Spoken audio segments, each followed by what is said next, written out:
Well, we all do know that the opposition NDC has a COVID-19 team they've put together.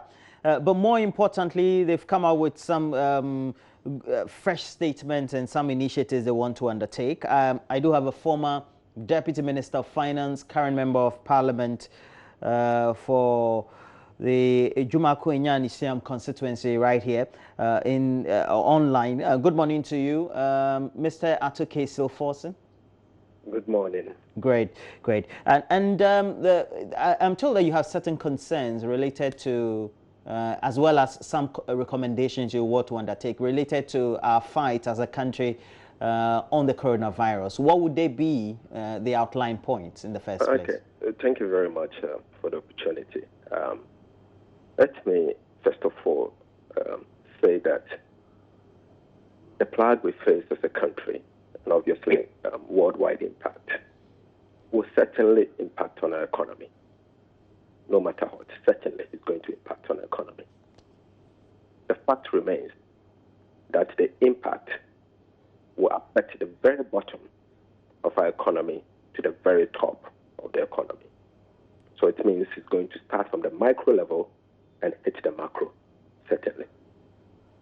But it's also important for us to understand that failure for us as a country to mitigate the adverse impact of the macro level effect was certainly going to affect our macro level absorptions hardly, very strongly.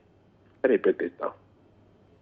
As a result of what is happening in the world, people are losing their jobs, obviously as a result of the fact that businesses are actually not operating. Some are operating in a very low manner, okay? 25%, 10%. Some are not even working at all. Some are completely shut down, where in places that there are lockdowns. This is going to affect the businesses that drives the economy. Mainly the small, the medium, and the large companies are all going to suffer. As a result of that, people are out of employment and they are home. And the ordinary ones are the ones that we need to support.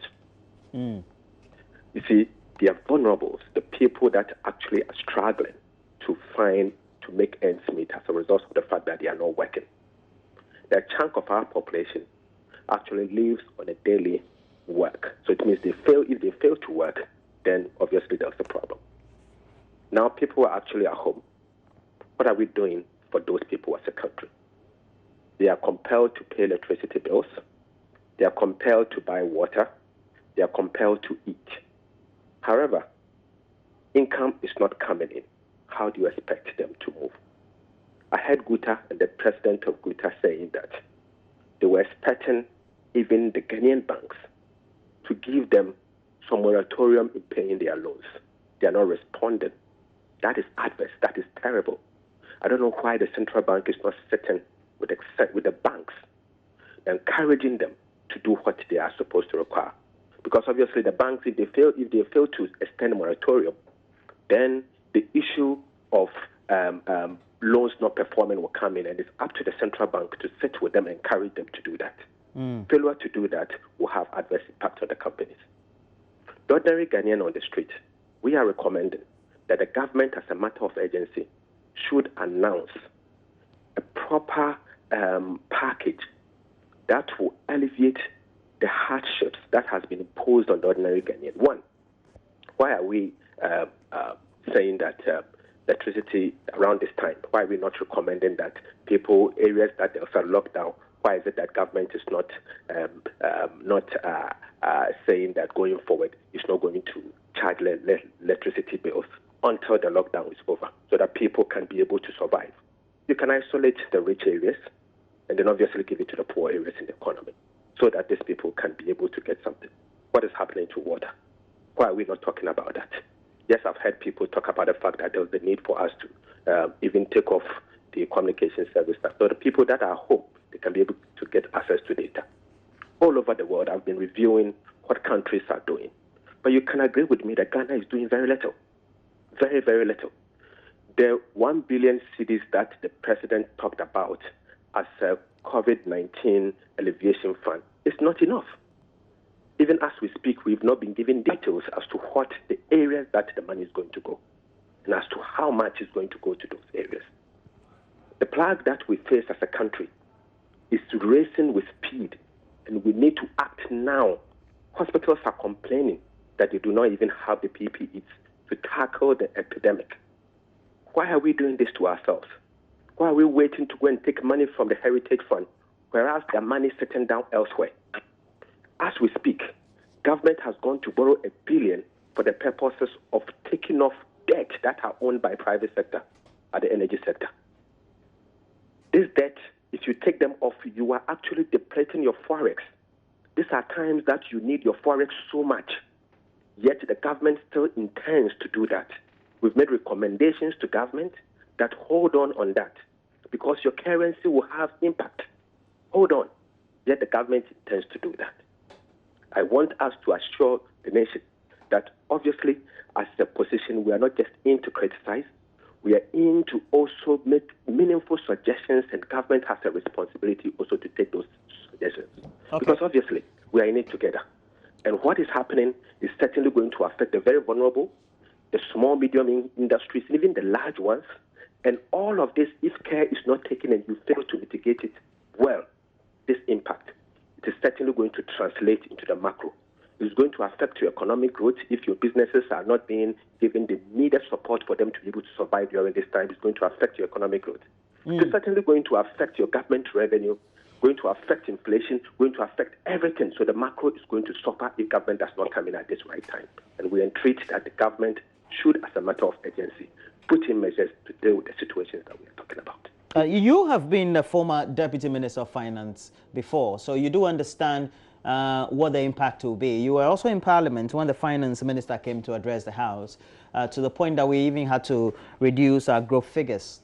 Now, are you saying the government should give a handout directly to, wait, please, to the micro sector, or perhaps, let's say, what has been announced, the poverty alleviation initiative or program, directly then will benefit these populations or demographics at the micro level, where they can draw down from? Okay, let me give you an example. And as I said, the micro level assumptions I'm talking about, the ordinary businesses, the economy in terms of the vulnerable as a result of the lockdown. Yes, we are aware of the KIA, what is happening to them. It took the private sector to start feeding these KIAs as a result of the lockdown. Where is the state? Where is the state? Is the state ceding its powers to the private sector to do it? What is happening to the economy? And these are things that the government should have been the one to take the lead. Are you talking about the KIA? Yes. Okay, so can I combat that to say, at the last press conference that was convened by the COVID team of government, or the interministerial team, we heard, and she was very succinct. The gender minister closely put a number to the number of KIAs in the region of some 15,000 who have been targeted. Now, is it that the NDC COVID team is not satisfied, or particularly No, targeted. If you say targeted, what have they done to them? I think these are questions that we need to ask. Okay, so 15,000, and the promise is that they are going to target them, make sure that they are giving stipends. They would also be put under. Yes, it's a promise. It's a promise. But you see, that is why I'm saying the situation we have at hand does not call for promises. What do you propose? You see, it calls for action. What do you propose, sir? And that's where I'm coming. As we speak, the government, because the government failed in acting, it took the private sector to feed these vulnerable in our society. Government should have moved in from day one, secure them an accommodation, give them resources in terms of how they would live. Because obviously we know that these guys or these ladies obviously survive on a daily basis. They go to work and whatever they get is what they use to eat. And so it is important that the government should have come in. And there are millions of these people in the economy, millions of these people in our economy. And if you go to Accra and Kumasi, large numbers are there, not only KIAs, because you can identify this segment of people because of who they are and what they do, and we know they are ladies. But there are others that are equally destitute and worried, sleeping outside. What is the government doing to support those people? I think it's something that we need to put in perspective. My suggestion, or our suggestion, is simple. we are asking government to identify this segment of people and, as a matter of urgency, secure them. Find a way and protect them and ensure that these people are comfortable during periods of lockdown. Again, the businesses that are struggling and some of them in the verge of collapsing, people have lost their businesses. They may not be on the street, but they are actually struggling even to contain the situation that they find themselves in. They have to pay their electricity bills. They will have to pay water bills. What are we doing as individuals or as a government? Are we not giving them something? Are we not going to announce a program to say that, hey, electricity bills in those areas needs to maybe give you probably the next 2 weeks, we are not going to charge electricity bills, enjoy it, and then be all right and stay indoors. You can, as I said, segregate the rich areas. You can segregate those rich areas in areas like East Legon and others that you perfectly think that those can avoid. And this is something very simple to do. Very, very simple to do. Our government is failing by the day. And that is why we're saying that the government needs to put in measures that will secure the micro level, the ordinary businesses, the ordinary person who has lost his job. Because that is what, if you are able to secure, will translate meaningfully to the economic growth. That is what is going to actually help you grow, propel, or protect the macro level. Failure to do this will have dire consequences on our economy. I mean, the global economy is on the verge of a recession. Of a recession, yes. The global economy is on the verge of a recession. Certainly, as we speak, it's going to impact on commodity prices. Impact on commodity prices. We've seen the impact on oil already. We are seeing some impact on cocoa. Okay? Now we should be thinking about the forest going to come in. Yes, the minister in his statement, he said that even investors have started disinvesting our bonds. It is going to continue, certainly. This is going to happen, and these are times that you preserve your resources. And as we said, one, you have $1 billion. You have certain power plants like Amandi and others. They have gone to the ordinary banks. Some of them have gone to multilaterals like World Bank and raised money, private sector money, to build a power plant. And that was the objective of state. Now you have come in, you said that, look, this power plant, the money they took from the private sector, I am going to the bond market, borrow the money from there, and take over those debt from the power sector, from these independent power producers. Let me just catch you there. The president made a profound statement, which seems to have resonated widely with world leaders, known personalities around the world, about how, based on that statement, if we have to paraphrase him, would also mean that we have to focus on resuscitating lives instead of always focusing on the economy. And I will relate that to concerns that perhaps segments of society also may have, that why aren't we having you, as in the opposition, being more humanitarian in your recommendations than just thinking of just the hard figures first? Oh, no. You agree with me that what I've said is everything is humanitarian. Okay, it's not hard numbers I'm talking about. Right. Okay, I'm translating these hard numbers you call to something that can translate into the lives of ordinary Ghanaians. That is humanitarian. Where do we get money to deal with the situation at hand? I've said that take $1 billion, that money that you are actually using to take over the debt of some of these IPPs. You have $1 billion, and that $1 billion will translate to about 5-point-something billion cedis, Ghana cedis. Yeah. If you have that money, you can be able to secure the society, the ordinary Ghanaian that is vulnerable. That's if a solid. Have that money, that is a solid recommendation out there. I think that I agree with you on that point, and it's all about making sure you get it right, doing means testing to get to identify who is poor and who is not poor. Because Chief, let's be factual. Let's be truthful to ourselves. The fight or the plague we face as a country requires resources to fight it appropriately. You can have all the wonderful doctors in the world. You can have all the wonderful strategies to deal with the situation. But if our Minister of Finance and the government fails to release money where appropriate to deal with the situation will get out of hands. That is a fact. Let us also be aware that as a country, one thing remains. And the president said it, and others have said it even prior to before the president said it, that what is important now is for us to save lives. Yes, it's important for us to save life first. The economy will build it. And that is why I'm saying that in as much as you are securing the ordinary Ghanaian, you need to also move to secure the economy. You need to also move in securing the economy. You need money to secure the economy. You need to be able to raise enough to be able to deal with the situation on the ground.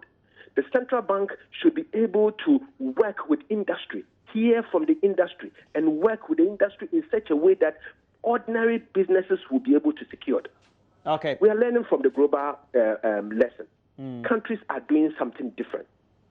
I heard Rwanda, I've read about different countries, Europe, Africa. So you have sub-Saharan African experiences. What others are doing in terms of the economic plan. We've heard from the, European countries and Americans, what they are doing to help mitigate the situation at hand. So you should be able to draw conclusions and then be able to marry what is happening elsewhere and your side. The international best practice in situations like this, what you do. You shouldn't always be thinking about hardcore numbers. No, nobody does that. You need to be able to translate this to be able to protect lives and secure your economy as and when this pandemic passes. And okay. That's exactly what we are saying. Well, that's where I end with you. Atokeso Forsen, Member of Parliament for Ejumaku Enyan Nesiam constituency, but also a former Deputy Minister of Finance, and he's part of the NDC's COVID-19 team, and they have been preferring or offering some recommendations in a formal statement that has been issued. And, well, you can find that solely also on myjoyonline.com and get all the latest updates relating to that. We have to take a break. When we come back, we'll wrap up for the show. Stay with us.